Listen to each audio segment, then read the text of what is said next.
First thing we're going to do is prepare our container. And we're going to start with this metal container that's empty.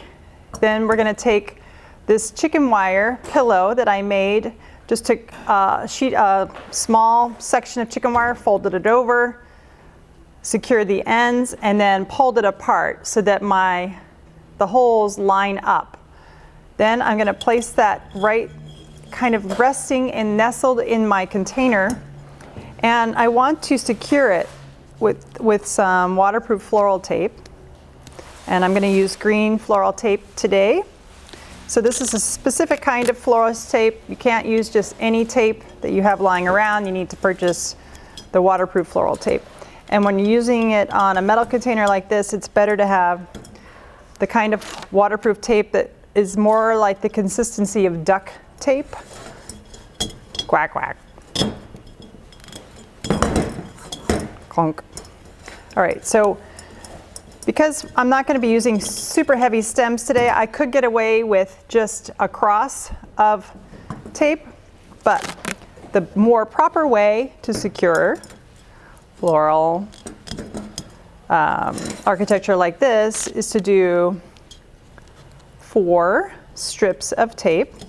And you always want to make sure that you keep the middle open.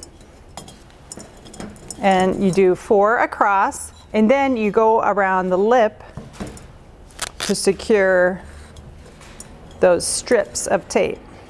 So I'm going to go around the lip.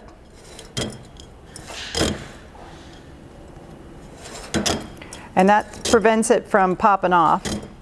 And you want to go as close to the lip as you can, because you don't want to see that when you're looking at the container, you don't want to see your tape. And then I'm going to press it, make sure it's secure around the lip of this container.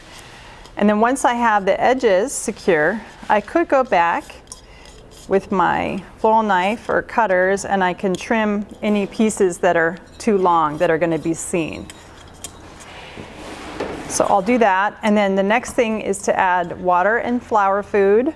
So I want to make sure that I do that after the first step, because it's better to be able to secure this floral tape on a dry container. So if it gets a little bit wet after the fact, it's fine. So now I have my water in there, I have my chicken wire pillow, and now I'm ready to start adding my stems.